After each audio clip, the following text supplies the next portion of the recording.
Hi, I'm Josh Bell with the Miami Marlins. I wear NeuroGuard to help with strength and coordination when I'm in the weight room and help with balance when I'm on the baseball field. One of the most comfortable, reduces concussion, increases performance. You can't get a mouthpiece like that on the market. Not only is it a great product, it's super easy to use. I recommend it for any player at any age, at any level. Thank you guys so much, and go check out NeuroGuard Plus.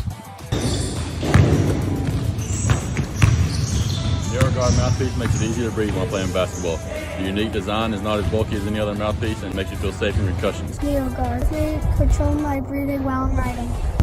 It stops me getting concussions while I ride. It's very easy to use, so go pick one up today. You know, I'm still doing stunts. You know, and the concussions I've got, I feel much safer with that. I'm doing, like I said, I'm doing a whole lot better in the gym.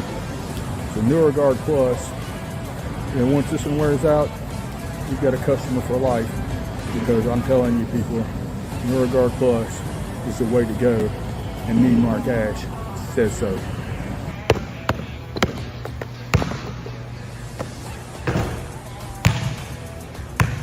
Parents, kids, coaches, NeuroGuard. It's the future. Stay tuned. All right, everybody, now's the time. Brown right, motion, tailback slant. Let's put the women and children to bed and go looking for dinner, all right? On one, ready? Go, 13! Coming up, go, 13! Hey!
And just like that, it's the state semifinal week. Hello, everybody. Terry Bennett, Grant Goodwin here. Sideline to Sideline, brought to you by NeuroGuard Plus and so many others who we'll be talking about tonight, as it's a very special holiday edition. I think this is legitimately the first live show we have done, no jokes aside, since the After Dark episodes of Lubbock. No, we did no, that was a recorded show. Yeah, it's been a long time since Sideline to Sideline's been live. Yeah, I think the one was Sideline After Dark. After Dark. Yeah. And we kept getting the call from the boss. You can't say that. You can't say that. The judge has finally released us from the probation and all that, so we're allowed to stream live again. And holy cow, first off, we want to thank everybody for what has been a wonderful season, as this is the very last in-studio show for us for this year. Now, go ahead and set the scene there. Next week, there is no official Sideline to Sideline. Now, Grant and I are still, of course, going to make our picks. If you're new to this, what we do is I package those into our pregame show, as we're going to live stream every state championship game watch party, not the actual game, but we'll do like we did last year, and I'll be on. We'll have some guests on. In turn, Noe, the pro, is going to come in on Friday and watch one, and we're also going to be doing a college playoff preview or watching party that night. So this is the last in-studio show, and so we thought it'd be kind of fun to do it live. And for the record, we're probably going to do all of our off-season stuff live this time. It makes no sense not to, with the reception that we've gotten over on Outdrank the coverage. And to be honest, I had no clue tonight. We start the timer, we do our little timer thing so everybody can kind of find the show and everything, and we can kind of get reset and make sure we're ready to go. And, we had 14 people, and then we had 16 people, and then 700 people, and now we're standing at 5,000 people are watching right now. So we do appreciate that. If you have any questions, thoughts, or comments, put them. Whether you're watching on YouTube, Facebook, Twitter, Twitch, any of those. If you have a question, put it where you're at watching it, and it'll show up on my screen, and we'll talk about it. We know we have Stephen Burkhalter from Malakoff in the chat right now. You know, I really feel bad for him, man. It must be tough to root for a program like Malakoff that just struggles year in and year out. Right, yeah, and they're really up against it against Paradise this week. Hey, that's what? That's an interesting matchup. We'll, of course, get to that. We're going to go 4A, 3A, 2A tonight. Isn't that what we decided? Yeah. Okay. And just want to make sure. And unfortunately, we tried to have Coach X on live. I thought that'd be a real fun thing, but my fault. It's funny, you work with an electrical company. I should have just called Gray Bar. Maybe they could have helped me. It's been a weird electrical issue I've had with the house, and we'll go into that next week. So I really didn't have time to set it up. And when we tried to do the test call to get him through this streaming service, it didn't work. So he's not going to be on the show tonight. But he will be a part of next week's state championship shows. He'll have his playoff trees a little happy. Yeah, it's funny you say that because, we had a encore out here for the last 4 days just working on this. And every time I'd come in here, there'd be the tree would be sitting there, and he'd have these weird little crush pliers behind him. Like maybe he's doing something. I think he's trying to keep Coach X away from us. All right. Anyway, if this is the first time you've ever came upon Sideline to Sideline, we cover Texas high school football 4A, 3A, and 2A, and it is the state semifinal week. And that means we're going to start picking games, and we're going to start in Class 4A Division I. Canyon West Plains. Surprise. Dude. If you'd have told me at the beginning of the year that Austin LBJ and Stephenville wouldn't at least be in the semifinals, I'd have said, no way. There's no way. But West Plains uses that run game. They grind down Stephenville. They'll take on Salina 14-0, of course, 7:30 Friday, Abilene Shotwell Stadium. How these two offenses kind of mirror each other, right? Oh, good point. Both have great quarterbacks in Reed Macon for Kenyon West Plains and Bo Bentley over in Salina. Both of them are putting up big numbers through the air. Macon has 3,260 yards passing, as Bentley has close to 3,000, I believe. But it's really the running game that makes these offensives tick, and what makes them so dangerous. Slade Russell's running at about 1,500 yards so far this year for West Plains, and then Salina's got their two great running backs in Logan Gutierrez and Harrison Williams. It might come down to the defensive fronts. Who performs better in the trenches on the defensive front that wins this ball game. Well, and I think you said it best. It's the way they both have passing games, but the way they use that running game, kind of old school style. And we're seeing that more and more, and we've talked about that over the last year and a half. But for me, what is so impressive for West Plains this year, now that they've got that quality win over Stephenville, is this is a team that was supposed to be in rebuild mode. Mm-hmm. King Taint, one of the most explosive playmakers last year, he took them to the region final, and there was a big senior group. And yet here they are now, and I mean, I want to say, hey, they don't have a chance, but I didn't really feel like they had a chance last week. I legitimately thought Stephenville would at least win, and I kind of thought they'd win comfortably. And I think I even said that. I really thought that they would win 2 or 3 scores. Well, I thought Macon was going to have a big gain for West Plains to have a chance, but it was really the running game that put them in it, right? So now, that being said, West Plains running the ball right at Salina is going to be a tough chore. I just don't know how successful they're going to be against that really tough defensive front of Salina. The thing is, man, they do have a quarterback that can go. He can run it, and he's got a really good receiver in Kane Tinsley. So, I think West Plains might be able to move the ball. How consistently, I don't know, but I think they will struggle to run the ball on the Salina front. So give me Salina in this one. Yeah, and nobody's ran the ball. And I know people will point out that Aubrey scored 49, but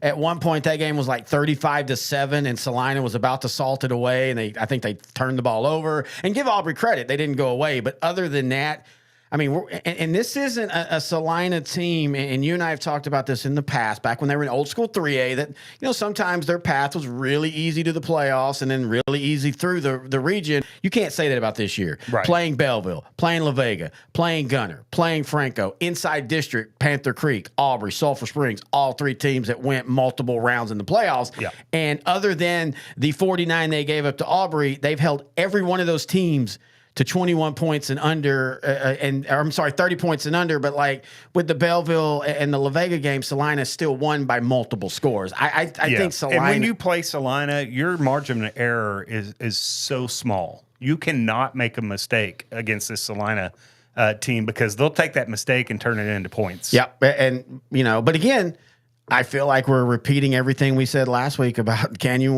West versus Stephenville. We'll see if that magic continues. I just don't think it can. All right. They'll take on the winner of Kilgore and Vernia in New Caney at Randall Reed Stadium on Friday. This is a game that you and I will be at. I'm looking forward to this one. Yeah, this one kind of feels like and I actually asked you this question before we started, but we kind of got moved off. This is a prohibitive favorite versus an underdog. Mm-hmm. The underdog has beat some really good teams. Vernia beat LBJ, akin to to me, West Plains beating Stephenville. But I don't know why, but of the two matchups, this one feels like if I could pick one that was the most likely to happen, I'm not saying it will, I think Vernia beating Kilgore is more probable than West Plains beating Salina. Well, both teams have really good defenses. Kilgore's is almost we saw Kilgore take down a Carthage team week 1 of the season. We were there. Carthage was not completely healthy, right? Oh, no. But that Kilgore defense showed to me that they are basically an elite defense here in Class 4A. The thing is, Vernia is they've got an elite offensive line, big road grading men up front. So this is going to be strength on strength. That big offensive line for Vernia against that just super aggressive, super stout, super quick defensive front for Kilgore. Yeah, and then all that being said, I love what Vernia has done. But I just think Kilgore's on a different level. Well, they are. Look, the Bears, Isaiah Waters at running back, Kason Brooks, quarterback, they've been great. But I think Vernia is good enough to give themselves a chance to win if they do not get behind the sticks. Vernia can run the football against anybody. They've got Sean Garza, who's run for 2,140 yards. Ty Carter's run for almost like 1,000 yards. Keegan Hychek is right close to 1,000 yards. So they got 3 1,000-yard rushers in their quarterback and their 2 running backs that run behind that really good offensive line. I'm saying, look, I'm picking Kilgore here. But you think it's going to be close? I think Vernia has that one thing of being able to eat up time and possessions. And that, if you cannot force them, as you always like to say, to get behind the chains, that can tilt the game in a hurry. Right. And when you're the underdog, we always joke about this, and I've said this multiple times this year, but when you're the underdog, you want the game to be over as fast as possible. Yeah. Especially if you're like Vernia, where you play with a run game in your defense, and you don't want that fourth quarter to get longer because great teams figure it out in the fourth quarter. And I think, Vernia has the offensive line to be able to dictate the game if things go I think at the times. right way. I think at times. But yeah. I think that it's going to come down to, for me, do we get the Kilgore offense that can move the ball at will, like they have done in the playoffs, or do we get the Kilgore offense that against solid defenses has struggled at times? Because I think Vernia's defense, the one thing to me that's impressive is Vernia's defense since the district. They gave up 40 to Bay City in district play. They held them last week to what, 21? Yeah, or 21, 20, something like that. Yeah. 26, something Same like that. thing with playing Port Lavakia. But I will also contend the very fact that they ended up playing 2 of their own district teams kind of shows that this region is not as stacked. Does that make sense? Yeah. Well, it's an athletic region, though. Yeah, very much. Yeah, you cannot say that Kilgore. That Vernia's not seeing at least teams that are on the same level. Austin LBJ was as athletic as Kilgore. Oh yeah, LBJ was. Bay City was close. It just maybe came down to the lines, at least against Bay City. We saw LBJ against Wimberley, and their fronts on both sides of the ball were pretty stout too. So. This will be a very interesting one. I can't wait to get down to New Caney on Friday to see this one. I do have Kilgore in a close one, but would not be shocked to see the Bears win it. By the way, Jeremy Hargrove's in the chat. He says, let's go Columbus Cardinals. We'll be talking about them here in a couple of minutes. I guess they're okay. Jeremy, how you doing, buddy? How you doing, Jeremy? Hope everything's going well. Happy late birthday. His birthday was a couple weeks ago. Oh, it was. All right, let's go to Class 4A Division 2. And I don't pat myself on the back much, but I feel pretty good about what I called last week. Boy, yeah, what a turnaround, right? What a turnaround, man. And you know what? We even said, even after the first game, and you were like, dude, I just don't know if Brock could find the way to catch up to Graham after what Graham did to him. To make up 40 some odd points, yeah. But you know what? This is why I love Coach Mathis. Billy Mathis pointed out, that's great. We don't have to make up 40 points. The game starts 0-0. Yeah, that's right. And that's a good point. But we do. That's what you do. You have to go with the matchups. And I didn't feel that Brock quit. I don't feel like I feel like there was a point in that game where Brock said, you know what? Well, obviously Brock did not bring their A game first go around in Graham. That was obvious, right? I mean, they just got pushed around. Outran, out athleted, out everything, really. Yeah, good point. And this Brock defense, though, man, they stepped up and answered the bell this week, did they not? Or last week, I guess. I mean, they mucked it up enough where Graham just could not get any rhythm. There was no consistency. The weather was really bad. That, of course, probably played a little bit into Brock's hand. But it's not like Graham doesn't run. Heck, their running back, Mosbury, was great all year long. So it wasn't like Graham couldn't run. Yeah. Brock just made the plays at the key times. Well, and they didn't allow Ty Thompson to beat them. And that's what happened in week one. The first game, sorry. Yeah, the first game, him and Ryan Mosley, or Monzi, those two, but especially Ty Thompson really just, I mean, man, he kept the sticks moving. That did not happen this time. Now, Carthage, Brock's got a great defense, but Carthage, I believe, we talked about elite defenses in Kilgore. Well, Carthage has the most elite defense in 4A, I think, right? Oh, yeah. I mean, you look at what they've done over the last 2 weeks alone. Holding a Pleasant Grove offense that had grown up before our eyes to 7 points. Mm-hmm. Holding a Van offense that had been really just a consistent machine through the year. They weren't putting up 70 points, but whenever they needed points, they got them. And holding those two teams to a combined 21 points. I mean, when you look at it, you know, none of their points, the last time they gave up points when it mattered was against Kilgore. Right. I mean, seriously, think about that, folks. And that loss, you kind of, I don't want to say it takes the shine off Carthage, because we all knew where Carthage would be, but it does kind of tilt you with those defensive numbers until you start to step back and go, wait a minute, holy crap. Since that game, they're holding teams to under like 19 points a game. Yeah. Brock, let's talk about the offenses real quick, and let's circle back around and talk about who we think we'll pick. But let's talk about the offenses. We know both defenses are pretty darn good, right? Yeah. Brock comes in with a really good quarterback in Brody Woods. Carthage with their quarterback, Jet Surratt, who, by the way, I believe threw like 6 touchdown passes last week against Van. I mean, if that's not fire, I don't know what is. And then Cody Farmer at running back for Brock. And, Carthage with arguably the best running back in 4A and KJ Edwards. This Brock defense, they're going to have their hands full, I think, against this super quick Carthage offense. Yeah, they're playing the best offense they've seen all year. Oh, yeah. And the offensive line is going to be, without a doubt, the best offensive line they faced, right? Yep. And the defense is going to be the best thing that Brock's offense has seen all year, by far. Look, you and I were talking about this off the air before we began, and I said it like this. Usually the way you beat an athletic team is you play better football.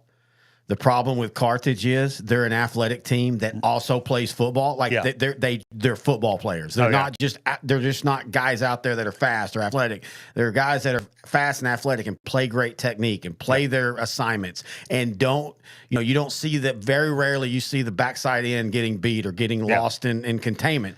And I love what Brock has done. I think it's been very impressive. By the way, we'll have a Brock coaches show this week. But I love what Brock has done. It's been very, very impressive. But at the end of the day, Brock is facing themselves with 6, 7, 8, 9 more D1 athletes. And it's just not going to be. This is going to be another game that's going to probably get ugly. I could see Brock hanging around longer. I can see Brock making this a game under some circumstances where Brock's defensive front just, plays really well and, continues to just get penetration and gets that Carthage offense off the field in third down situations, but that's what it's going to have to take. And then I really think that Brody Woods and Cody Farmer are going to have to tote the rock a lot against this stout defensive front of Carthage. Yeah, I don't see Brock being able to get open a lot in the passing game. You're going to have Woods have one of those games where he's threading the needle between two defenders and stuff. And I don't think you say it best. To beat good teams, the good team has to make a lot of mistakes. And I think Cards would have to make a lot of mistakes. I do too, unfortunately. So we both have in the finals in 4A Division I, we've got Salina versus Kilgore playing next week. And then both Carthage versus the La Vega Wimberley winner. Now, and this could be interesting. Well, I was about to say, of the Class 4A games, this to me is the closest one. And I think this is a close one to where it's a pick'em game for me. I mean, we can talk about, we can start with La Vega on the year. They started slow offensively and defensively, not with their running game. Their running game, La Vega has one of the best running backs in Bryson Rowland, but they were having to figure out the quarterback situation. And they lost to Stephenville, they lost to West Orange Stark, they lost to Salina. And you kind of were like, okay, so they're okay this year, but they're not beating the good teams. And then that offense started getting better. But more importantly, all of a sudden, that defense started getting better. Now, they're not to La Vega where they were 5 and 6 years ago, good defense, but they're good enough now to where their offense can outscore opponents. And if they're going to beat Wimberley, they got to outscore them. Well, yeah, I think, I don't know. I think this La Vega defense, look, Cody Stover is going to push the limits of this La Vega defense, right? Especially the defensive line and the linebackers. They're going to be chasing Stover all night long. Yep. He's not going to outrun anybody on that La Vega defense, but man, that Wimberley offensive line is really good, and Cody Stover is the perfect big Tebow type quarterback, basically, to go through some of those holes that might not be there real long against this La Vega defense. But this guy can expose them. Well, I'll ask you this. Who is more athletic, La Vega or LBJ? LBJ. But by a lot? No. And Wimberley struggled. Cody Stover got them out of so many jams in that game. That game should not have been as close as it was. Right. And so I kind of feel like this game might play out the same, where if Stover plays hero ball enough, I could see them winning. But I think at the end of the day, do you think that Wimberley defensively can stop or slow down Bryson Rowland? Well, and that's kind of the big question, because I mean, what game has the Wimberley defense impressed you? Like, where they played a quality offense and they shut them down. There hasn't really been one. Again, and to be fair, LBJ only scored 27 points against them. It wasn't like LBJ went off, but also LBJ, I know they had the one where they got the interception or fumble and then immediately turned it over, things like that. Yeah. Lampasa scored 35 against them when they beat them. Since then, Cuero, they held Cuero, a solid Cuero team, to 21. They beat Sinton last week, but they gave up 33. Yeah. At the end of the day, I think we're going to see, as much as we talk about quarterbacks with La Vega, I think they're going to go old school La Vega and Roland. You're getting 28 quarterback carries. Can run too, though. Yeah, the quarterback can run too. And again, he has developed through the year. But I'm like, dude, give the ball to Roland 30 times and, let's go old school La Vega. Yeah, I've got it in the 4A Division II finals next week, Carthage versus La Vega. Yeah, that's where I have it too. Okay. Oh, and so I guess we didn't really do that. So we both have Salina and Kilgore in the 4A Division I. Correct. All right, let's go to 3A. All right, 3A. Let's start up at the top. Paradise versus Malakoff Thursday at the Star in Frisco. Another game that you and I will be at. Can't wait to see all the Paradise and Malakoff folks. Been to a few Malakoff games this year, so maybe we can meet some of you guys. This is going to be a great one, though. 12-2 Paradise, 14-0 Malakoff. Malakoff, man, it all starts with Mike Jones and that offensive line. He is special. That offensive line, they're big eaters. Man, they are stout. None of them are fat. They're just big, strong kids. You can tell they wake up in the morning, eat breakfast, and are in the weight room, and probably in the weight room again before they go home. Paradise has that, I look at Paradise, and that defense reminds me a lot of the Gunner defense. Yeah, that was a good comparison. They're not huge, right? But man, they are ultra quick. And I don't know that this offensive line for Malakoff has quite seen a defense like they're going to see with Paradise. I think it might take them a little bit to get some of that a gauge on some of that Paradise quickness up front, right? I think after that, though, I think Malakoff and Mike Jones and Jason Tennyson are going to be able to dictate the game. You know, you can put Malakoff in third and mid and long situations, and Mike Jones finds the sticks. We saw that in the Jefferson game. It's fourth down. And if Jefferson stops them, there's a real good chance, because Jefferson's offense was moving the ball, that they probably could start salting that game away. And on like 4th and 12, I mean, it wasn't even like a 4th and 4, folks. 4th and 12, and Mike Jones gets the first down. And again, it wasn't like he just ran and nobody was there. He broke 3 or 4 tackles. Yeah. And that's just what he does. Yeah. And that again, wasn't a spectacular run from him. No, that was a normal you see Saturday that from any afternoon. other quarterback. You're like, wow, what a run. But, it's just kind of, that's his game. Well, and that's why I keep going back to, he is the most Jack Dallas player since Jack Dallas, the West Orange Star quarterback, who, you know, when you would look at his stats, you go, okay, they're good. They're not amazing, but then go look at the games and look at how he would pull the team to victory. And the thing is just like those teams, it's not like Malakoff behind him are not talented. I mean, that, you know, I thought Jefferson did a good job of playing balanced football against them, and that's why they moved the ball. And they got some turnovers, and that's key. Yeah. I think you're going to have to force Malakoff into some turnovers. Well, again, whenever you beat a favorite, the favorite's got to help you. Right. It's very... And again, this Paradise defense is that type of team that can do that. Let's look. You know, this Paradise defense only allows about 11 points a game on average. And by the way, this is a team, again, we talked a little bit about West Plains. West Plain. Last year's Paradise team was their generational team. That's the one that went to the semifinals. That's the greatest team they've ever had. This year, they're going to only return 8 starters. They got to figure out what they're going to do at quarterback, and they've been better. And it starts, like you say, with their defense. And dude, we always talk. Olade has really stepped up in that quarterback position for Paradise, and then he's got Luke Brown and a couple of really good receivers, and Logan Lampley and the Lane Smith kid.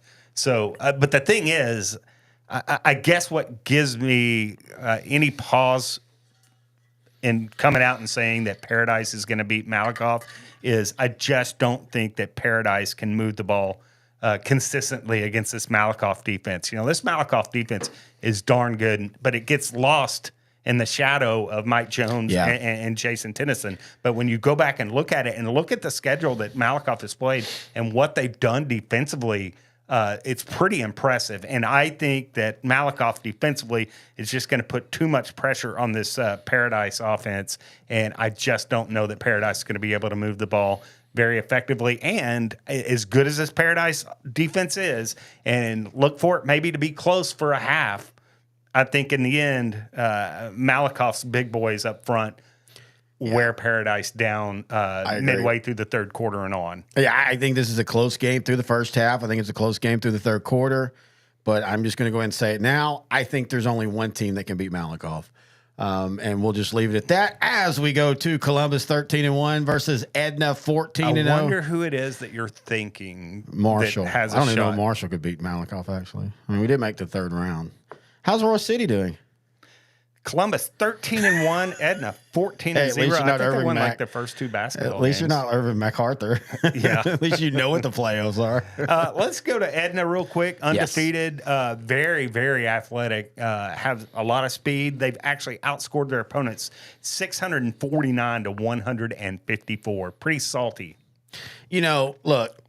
Being played over at Rice. Yeah, and right. Houston. Underrated playoff great stadium. place. Great Very place. underrated.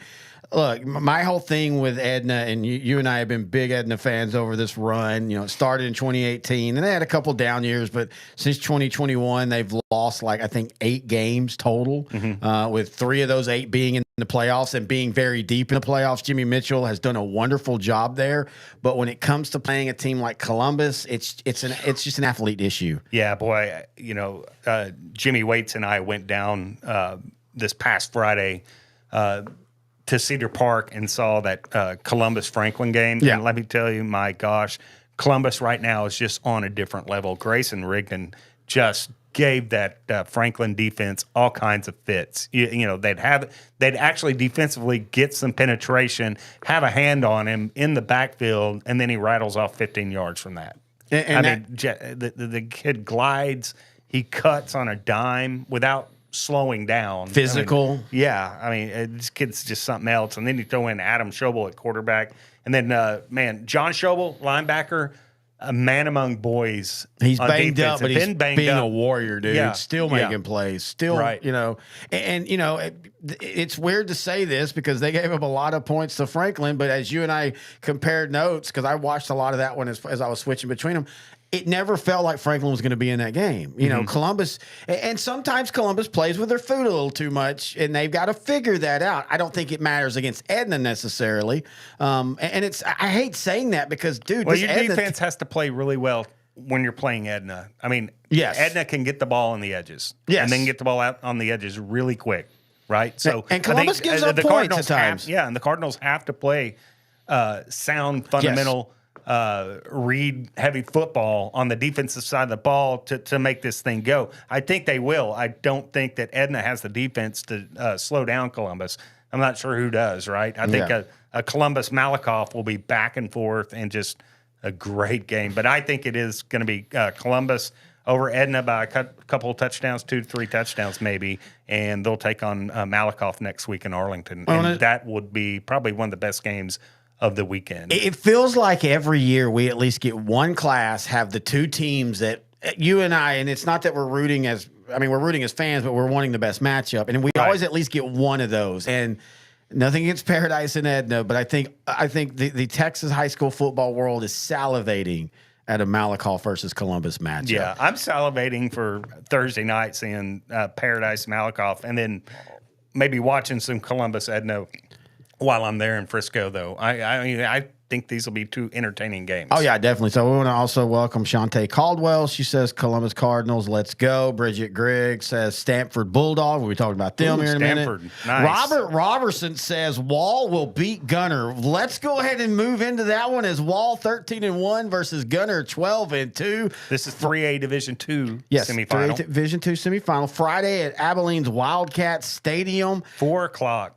The worst time, but the best stadium. Yeah. Well, as a fan, I can't finish up a Mary's Chicken Fried Steak and be on the road in time to get there at 4 o'clock. Well, you could if we didn't have to have that 2-hour nap because of Mary's Chicken Fried Steak. But you know what? If you're in the area, that's a great football time. You can go to the football game and then go have a late dinner, and you're back at home by 9 p.m. That's pretty awesome. Yeah. What's that beeping? That's one of our Discord chats. By the way, if you join our Patreon, you can be a part of our Discord chat. Oh, it was Taylor Lee, our videographer, is talking about how great Tarleton State's offense was in football this year. They really were. They had the number 1 rusher and the number 1 receiver. And they won a playoff game, right? They won a playoff game. And then they took Dakota point for point there for about 7 possessions, and then they kind of faltered at the end. But anyway, let's get back to what we were talking about. And that's talking about this game.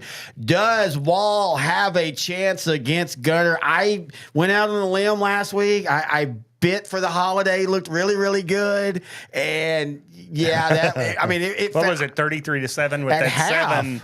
And that 7 was kind of trashed. Oh, yeah. It was like when the last minute or 2 of the game. Right. I mean, and this was a really good holiday team that had come into its own and had become a team that, if Gunner's not in the region, obviously nobody else beats Holiday. Well, this Gunner defense, it's like just going back, they're not real big, but they are, gosh, they're so quick, they're so physical, and that defense is like a python, man. It really is, It just gets around you, it just snuffs you out. I mean, it just squeezes you to a slow death, and all of a sudden you look up and you've got 2 first downs in the half. That's what Gunner can do to you. And look how good Gunner's defense has been all year, but especially in the playoffs. They have just wally mopped everybody. And by the way, we do want to point out, if you're going to look at points per and all that, you have to remember that they played, Anna, a 5A team, and Salina, a 4A team. Salina, of course, still playing. Anna got knocked out. I mean, Anna had a hell of a season. They were just in the worst district for them in regional, and they still were really good. So you've got to take that stuff into account when you're counting stats. But when you look at what they've done against 3A only teams, we're talking 6-0-7, 21 against Blue Ridge, and a lot of that was in trash. 0-0-0, 14-14, and then 7 against a very good Holiday offense. Now, in saying that, defensively, Wall can do the same thing. Yeah, But- they have. But have they done it against anybody that, I mean, look, Jim Ned, really good team. Gunner would beat Jim Ned by 4 touchdowns. yes. Right? Monahan's solid team this year. Gunner would beat them by 5 touchdowns. Right. So, and those are two of the best offenses that Wall's played, and that's kind of been the thing that's been lurking with Wall this year, and what's been a great year. And look, Gunner's offense. You know, I mean, we talk about their defense all year, but I mean, look, offensively, their running backs, Brock Bodie and Jay Campiti, quarterback, and the Dylan Tokar's kid. I mean, we talk about how quick their offense is, but these guys are quick as a cat. Yes. And they can get out on the edges. And you get the ball in space to any one of the skill players for Gunner, they're either taking it to the house or it's 15 yards, 20 yards. This Gunner offense probably has probably ranks in the top 5 of the state in long plays, 20 yards plus all year. Now, again, they've become so good, you just almost forget about them. Yeah. Until it's time. And Wall Well, has it's had, kind of like Carthage, you know, Gunner and Carthage. People say, why don't you talk more about them? Because they're so dominant that, you know, I feel like would wear people out. I mean, what do you singing want their us to praises. say? This is the perfect time to really start honing in and paying attention to them and bringing them up every week. And it's probably our fault a little bit for forgetting to bring them up more. But here we are now. We're making up for it because I think Gunner, Wall, look, Wall's going to come in and try to beat this quick Gunner defense with a really good quarterback in Landon York. Yeah. And how nice has it been that Wall has been able to diversify, switch offenses, diversify, and be a lot more even, right? Yeah. Run pass balance. I mean, Landon York has taken that in stride, and then the running back Thomas Lianos has still kept that Wall running game lethal, right? But then Landon York has Briggs Jones and Reed Robertson at receiver, 2 really good receivers. So this is a very well balanced Wall Hawk offense. I just don't know if they can consistently move it against Gunner, because Gunner will just tighten the noose on you. I do think Wall will give Gunter the best game a 3A team has given Gunter this year. Yes, I do too. I still think Gunter is resting the starters in the fourth quarter. I could see that. I'm going to go out on a limb and saying Wall, it makes it close for 3 to part of 4 quarters, maybe. I don't know. Just going out on a limb just because it's the semifinals, but I could definitely see that scenario. So, yeah. All right. But we both have Gunner moving on to play in Arlington next week. Who are they going to play? Now, 12-2 will be interesting. Tidehaven, or 12-2 Woodville, because they face off Thursday in New Caney in Randall Reed. Wish I could be there both Thursday and Friday, but can't. Hey, to see Malakoff Paradise. I do want to say this. Congratulations to head coach David Lucio of Tidehaven for, they lost Joseph Dodds, a generational player, but they also lost good players like Wyatt Lee. And people were like, well, how are they going to respond? And all they've done is keep winning. Yeah, they lost to Goliad and Ganado, but those are great teams to lose to. And since that Ganado loss, that Ganado loss was a bad one, though. Yeah, it really was. It was 42-6. But I mean, Ganado, I think, is on a different level. Absolutely. But since then, the defense has been decent, but they have struggled. But then, in saying that, they held Lexington last week to 21 points. I was really shocked that they scored 35 points on that Lexington defense. Yeah, that Lexington defense, outside of Gunner and maybe Malakoff, was one of the better defenses that we had seen in person all year. I mean, they're stout and offensively really good quarterback, darn good running back Noah Wright Harrison for Tidehaven's defense to slow that down. That says something about that defense. No, I totally agree. And, everybody just kind of slept on Tidehaven. Well, I guess, everybody kind of slept on Woodville. I would like to point out that you and I went back and listened to our Big R's preview show for some of these. We talked about people needed to remember that this Woodville team was very athletic, had a lot coming back on defense, had a great running back, and we thought that they could be a region threat. And here they are. They won the region. Yeah, look at this defense.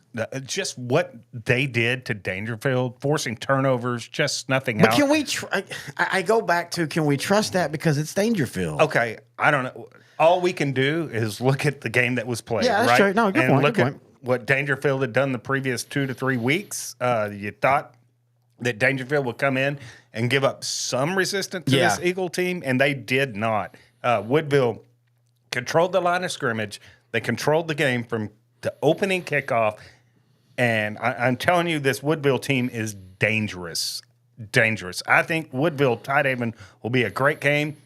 I think the Tidehaven defense can keep them in it for a while, but I think right now that Woodville is on a mission, and I think it's going to be Woodville and Gunner in the finals. I totally 1,000% agree with you. And I think, honestly, if there was a team that can beat Gunner, I go back to the only team I think could beat Columbus is Malakoff. I think the only team that could beat Gunner is Woodville. I think Woodville would absolutely present a lot of problems for Gunner on both sides of the ball. It'd be a very physical matchup. And that's what you need to beat Gunner is you need to be very physical. And they are able to be physical. But, man, we'll kind of come back to that game next week if it happens, which I think it will, and I hope it does. All right, let's finish off with Class 2A, and we're going to now talk about Stanford versus Hamilton. Both teams 14-0, but there's a lot of differences in those 14-0. This game is 7 p.m. Thursday at Mineral Wells Ram Stadium, a very good playoff venue. So, Bridget Giggs, you're listening. You said go Stanford. I think this is going to get really ugly. I think it could. You look at the two teams' schedules, right? Yes. Compare Hamilton's schedule to Stanford's schedule, and Stanford's schedule just jumps out at you, right? Yes. I mean, they're at 14-0. They're one of the few 14-0, 15-0 teams in our coverage group.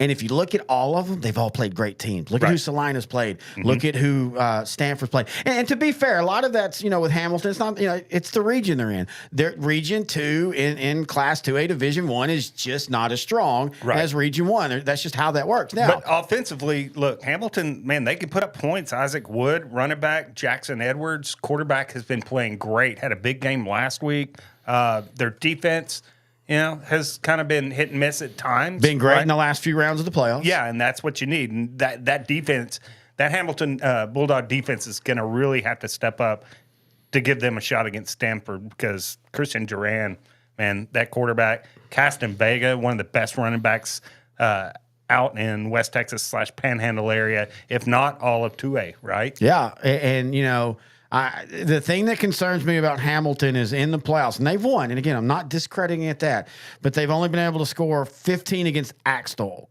14 against Cairns, 27 against Frankston. And then you look over at who Stanford has scored and beat and holding teams down, like Albany to 6, like Cisco to 7, like Panhandle at the end of the district play or the first round of the playoffs, or second round of the playoffs, 13 points. Those teams are better than Hamilton, in my opinion. Oh, yeah. Look, Panhandle had a quarterback that could just make that offense go. And for Stanford's defense to shut him down like that, that's something right there. And I think you're right. I think Hamilton is already in a big hole playing Stanford. I like Stanford winning this game and punching their ticket to Arlington. I do too. Bridget Giggs, she just responded. This is football royalty. She's a Stanford Bulldog. 2 of her boys were Gunther Tigers. How lucky can you get? I know. You and I are just hoping. Bridget, do your Gunter Tigers have rings? When did they play?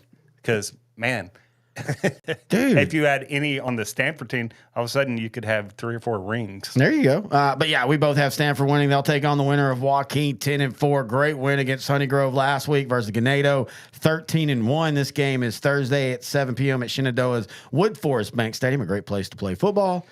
Dude, give credit to Joaquin. That offense has been solid all year, and they just keep rolling. They wore Honey Grove down. And to be fair, I understand that Honey Grove had a lot, not just guys necessarily out, but a lot of walking wounded. And the one thing about everybody has walking wounded at this point, right now. exactly. But I'm just want to say, give them credit because, that Wascom game, they ended up winning, but that was a very physical game. Yeah. There was some hard hitting and all. I really thought Honey Grove, once they cleared Wascom, that they were ready to roll. And they Honey Grove made some mistakes, right? First 2 or 3 possessions of the game, turnovers, Joaquin's able to capitalize at least on one of those. But what happened, it wasn't the points off of the turnovers. It was the fact that put that Honey Grove defense back on the field And time after time. those runs, look with Dylan Jordan and Tate Bass and Elijah Hardison in the first half, those runs were going 3, 4, 5 yards. By the late third quarter, those 3, 4, 5 yard runs were turning into 8 to 10 yard runs. This Honeygrove could not stop that running attack of Joaquin.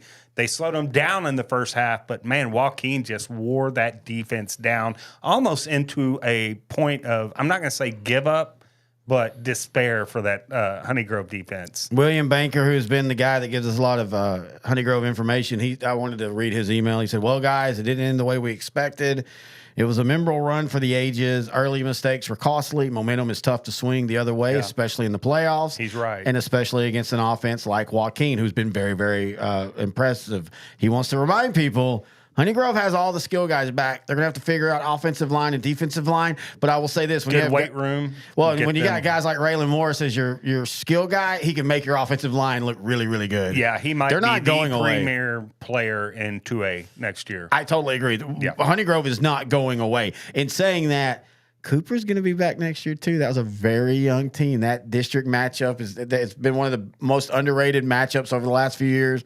I think it will be next year as well. But anyway, in saying all that, Ganado is Ganado, dude. And so when they beat Refugio last year, I'm not saying this is what they said, but I think a lot of people were like, okay, well, they're going to do it. And then Timpson said, hey, guys, not so fast. And so now Ganado became Timpson. They're on the revenge tour. And they're on a mission, man. And they overcame an early season loss, right, Ganado, and they had a couple of close games that maybe some people thought, well, maybe, Ganado's not what we thought they were going to be. But then all of a sudden, Ganado becomes Ganado.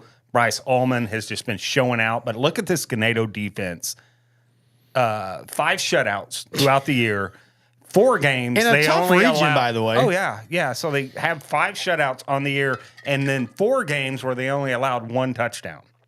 I mean, that's pretty salty. This Ganado defensive front and offensive line, they're huge. They are huge. I talk about back in the 4A segment how big Vernia was. That's kind of what you get with Ganado. And good luck trying to match up with those guys, those big boys, for 4 quarters. Oh, Brooks Gribb and Gunner Griggs. They got Brooks had 3 state appearances, 2 rings, 22 and 23. Gunner, 1 state ring in 2019. So Brooks obviously is the better son because he won more state titles. Isn't that how that works? Look, Bridget, which son would you pick? Which one do you keep and which one do you It's Survivor put up style. You have to take one and kick them off the island. You get to keep one. My sister won that contest with my mom, so yeah. Wait, is that why you come over here? Yeah. Why, is that why you always sleep in the bush? Oh, buddy, we'll figure that out. Okay, cool. By the way, Nat, need some heat out there. It's cold. I thought we needed heat in the studio. You always complain about that.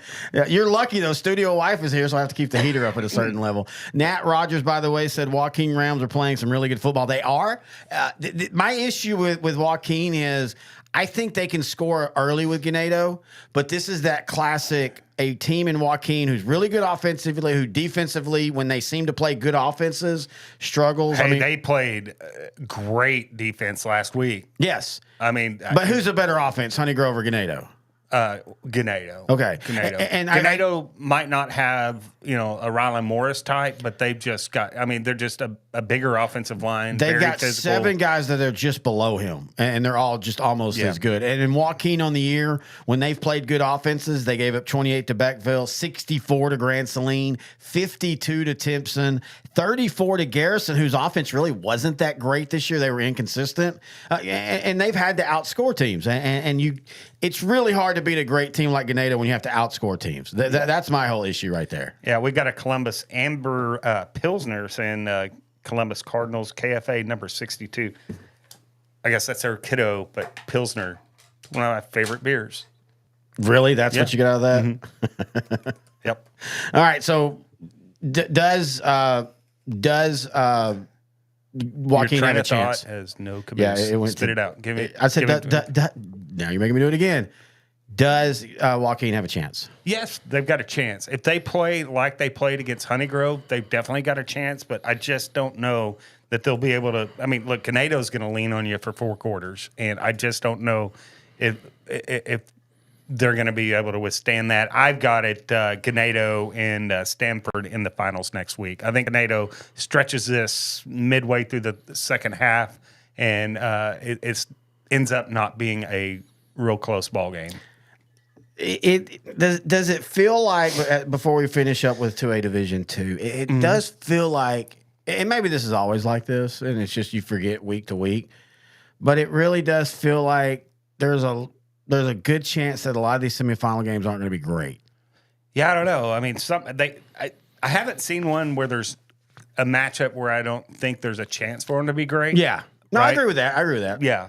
So, but I do like Ganado for sure against Stanford next week in Arlington. Well, let's go ahead and talk about Class 2A Division II to wrap things up. We knew this would be a shorter show, but again, that's how it is when you only have so many games to talk about. This one I do think will be interesting. Groover 14-0 versus Munster 12-2, 7 p.m. Thursday at Childress's Fair Park Stadium. You know, Munster has went through a gauntlet in their region, just the season that they've pulled off. Their only 2 losses were to bigger class teams, Holiday and Pottsboro. But, you know, Groover's just quietly, I say quietly, they were ranked most of the year, but quietly been 14-0. But the thing I do think you have to bring up with them is, have they played a schedule that's anywhere near where Munster is? Well, they played, when they beat Stratford in the game of the week, right, statewide in 2A Division II, that put them on my radar right there. And then you go and look at what, Walker Moffin at running back's done. You know, he's a 2,000-yard rusher, and then they got a really good quarterback in Briggs Satterfield. So against this Munster defense, to beat Munster, I think we both agree that you have to be able to be a balanced offense, right? Yes. Yeah, this Munster defense is geared towards stopping the run.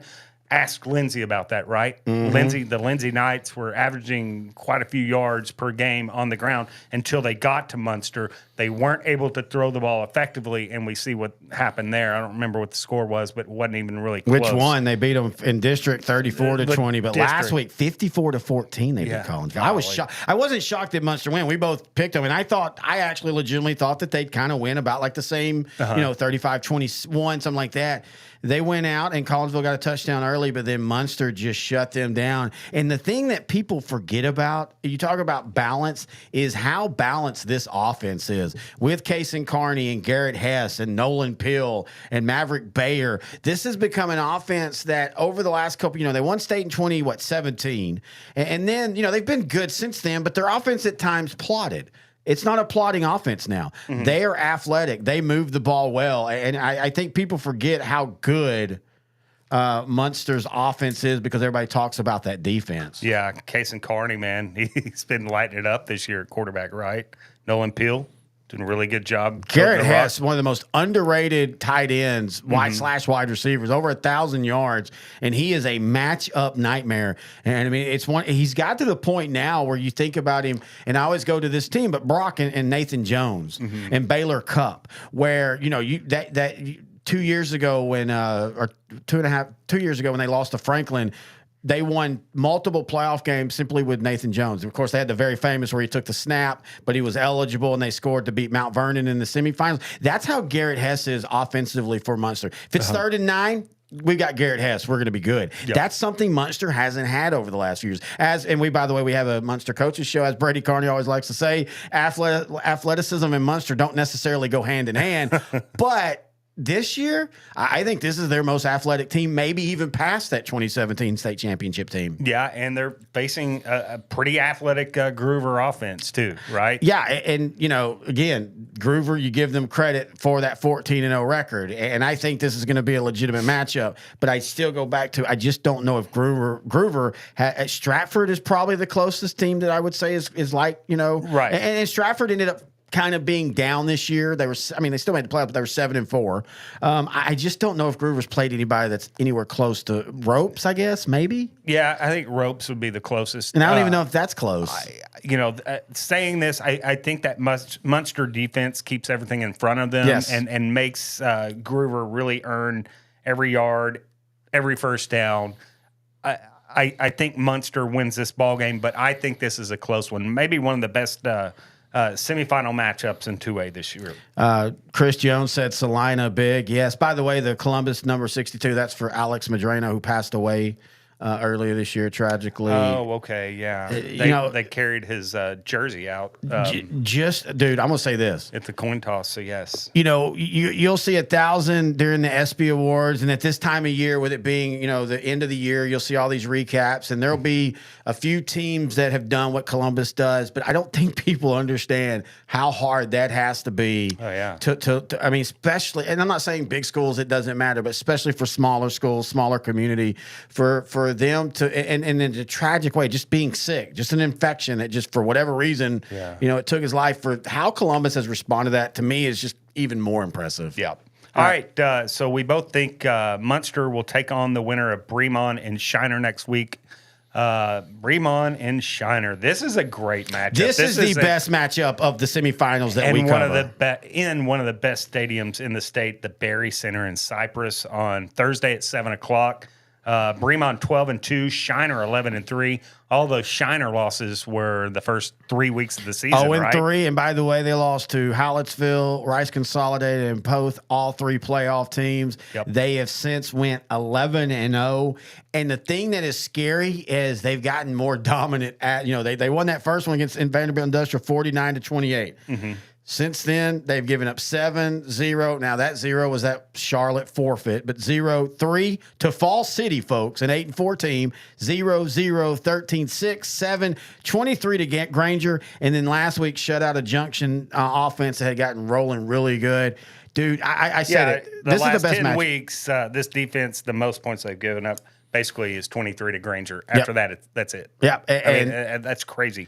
But they're playing a Bremond team that, their losses are damn good losses. Yeah. Grapeland and Mart, and those were in the first two of the first 4 weeks of the season. Right. They have since then, they've been on themselves a 10-game winning streak, and their defense, they gave up 30 to Wortham, and then 47 to Goldwaith. But since then, 14-0, 0-0, 14-20 to a really solid Mount Enterprise team. And then they revenged that loss against Grapeland by holding the team that had scored 44 against them 2-14. This year, we always say this, it's hard to beat a good team the second year. And so a lot of times that actually doesn't really work out. The team that won the first usually wins the second. But this year, it legitimately has been the team that lost in the regular season basically won almost every time. We talked about Brock and Graham, and now, Bremen versus Grapeland. Yeah.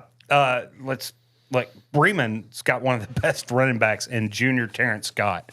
Terrence Scott's going to be a household name next year, right? Yep. I mean, that kid is special. Shiner's got their own running back, and Quincy Jones has been tearing it up.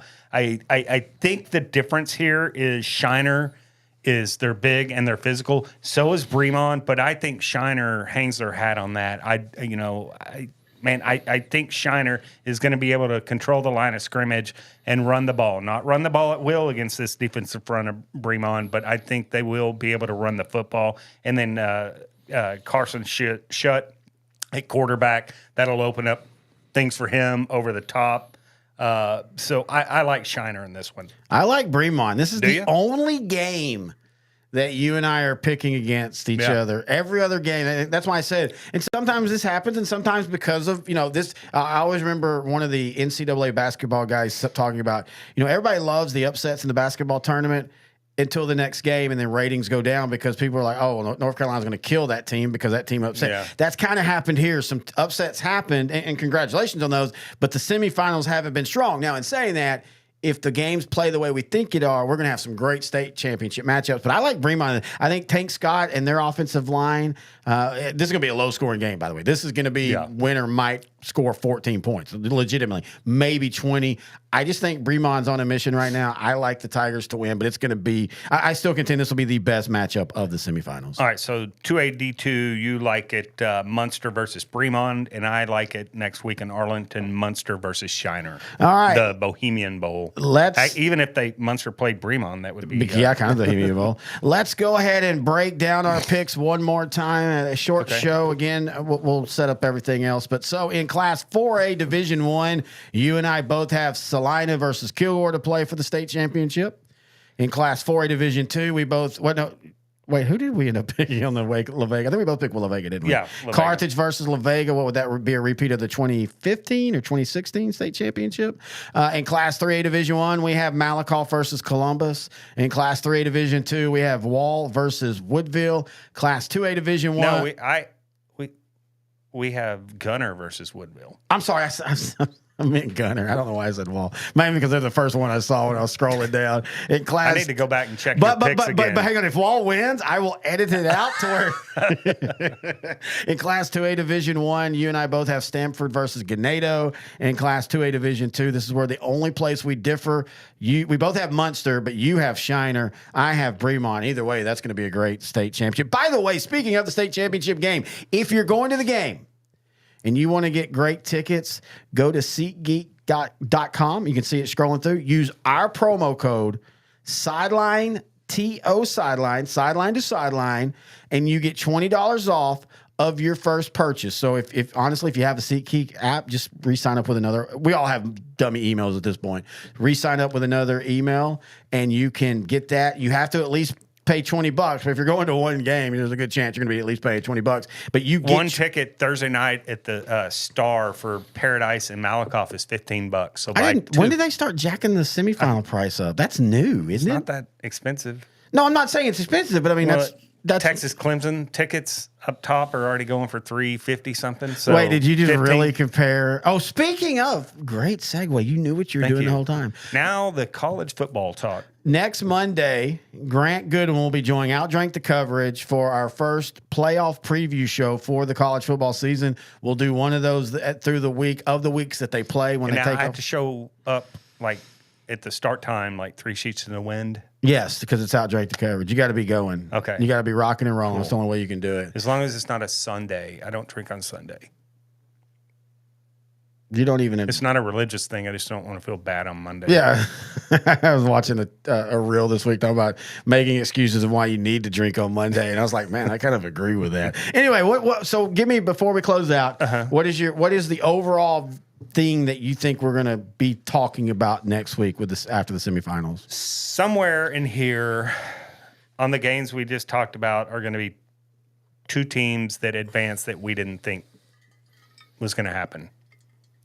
You think? Yeah, I do. I don't know where it is. Yeah, well, that's the fun it's part. Coming somewhere. It's coming somewhere. And by the way, when people talk about our picks and stuff, like, I love when we're wrong, because usually when we're wrong, because I think you and I tend to be on the safe side of picks. I mean, we both will do our step outs and and all that, but we tend to be on the safe side. So I actually as far as margin, yeah, just who wins? Just who wins? We tend to pick, I think, more conservative than not. Sometimes I pick upsets when I feel it. I didn't see a lot of upsets. That's my point. That's my point. Here. Yeah, we don't. I will jokingly say, "I'll screw it. I'm gonna take a pick," but you and I tend to only swing for the fence when we truly believe it. Right. This is one of those semifinals. I want to agree with you, but I don't see it. But that's the awesome part of it. Right. I didn't see it not being Stephenville versus Salina and LBJ versus Kilgore in this round. Right. I salivated at that. I thought we were going to get one of the best classic semifinals ever, but Vernia and West Plains said, hey, no, what? We want to be a part of that. Yeah. So anyway. All right. I do want to remind everybody, next week we will not have a true sideline to sideline show because they will be part of the preview shows, because we're going to do a preview show for every 2A, 3A, and 4A state championship game. We'll do a live watch party for each of those games as well, starting out Wednesday night.